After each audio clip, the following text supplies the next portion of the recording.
সেবা করতে করতে তুমিও ভুলে গেছো বোধ হয়। কাল দ্বাদশীর বৈশাখ, আমাদের বিবাহ বার্ষিকী 1 বছর পূর্ণ হতে যাচ্ছে। কাল সেই রাতে বিয়ে হলো কটি মনিয়ের রায়বাড়িতে। তুমি মঙ্গলবরণ করলে। মাসি, সমাজে কিভাবে গড়িয়ে যায় দেখতে দেখতে 1 বছর হয়ে গেল। মনে হয় এই তো সেদিন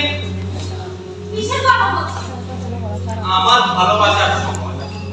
মাত্র 3টা মাস আমরা দুজনে ছিলাম। কি চঞ্চলতা, কি ছেলে মানুষই, কি উচ্ছলতা। ধীরে ধীরে আমরা সংসারে আর ঠিক তখনই বিধাতা কি চাইল, কাল সে তিথি, কাল সেদিনকার রাতের তারা আকাশে জ্বলে উঠবে। মনের কথা মনে নেই। মাসি, তুমি কি দেখে দাও না? না, বেশি কথা বলবো না। ওর সাথে একটু কথা বলে দেখি ওর মনে আছে।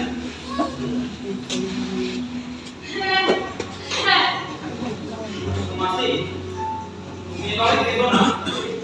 আমি সত্যি মাসিকে বলেছিলাম মনিকে ডেকে দিতে। ওটা এখন এলো না। যা, তুই একটু ডেকে নিয়ে আয়। ও ঠাকুরকে? হ্যাঁ, বলবি শুধু আসবে আর যাবে, বেশিক্ষণ আটকে রাখবি না। তিনি তো চলে গেছে। চলে গেছে? কোথায় গেছে? সীতারামপুর। সীতারামপুর? কখন গেছে? গতকাল সকালে। গতকাল সকালে? তুই কি বলছিস? হ্যাঁ বাবু, আমি নিজে তো গাড়িতে তুলে দিয়ে আসলাম। বললাম দিদিমণি, এভাবে যাওয়াটা কি?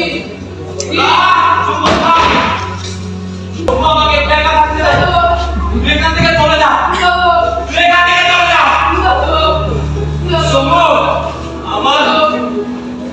আমার সব বিশ্বাস আর বিদ্যাশ্রী বলে বন্দী হয়ে গেছে। দুপিলি হয়ে গেছে ভালোবাসা নামের চক্রের চোর। অসহন ভাবনাকে আমায় পুড়ে পুড়ে খাচ্ছে। নিজেকে অনেক ঘৃণা লাগছে। মাসে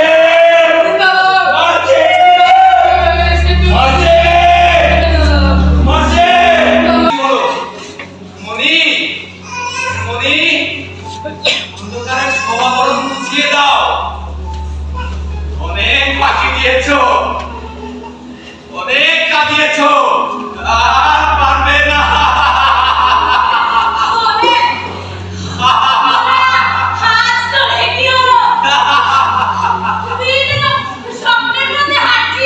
মাসি, আমার বাদল সেটার মুখের মতো উনিও আমাকে ছেড়ে চলে গেছে। যা পাইনি তা নিয়ে কখনো কাটাকাটি করেনি।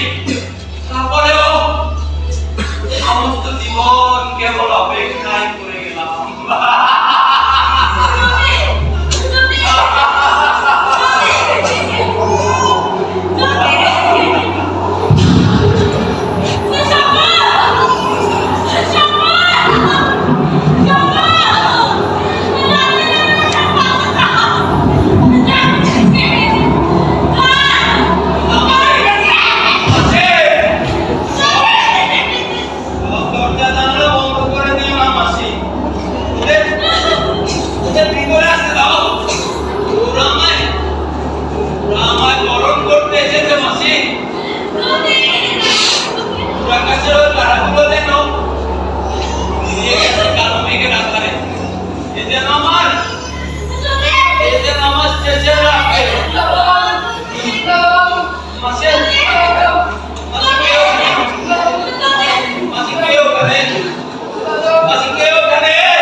ও আমার কাছে মিথ্যা মাসি।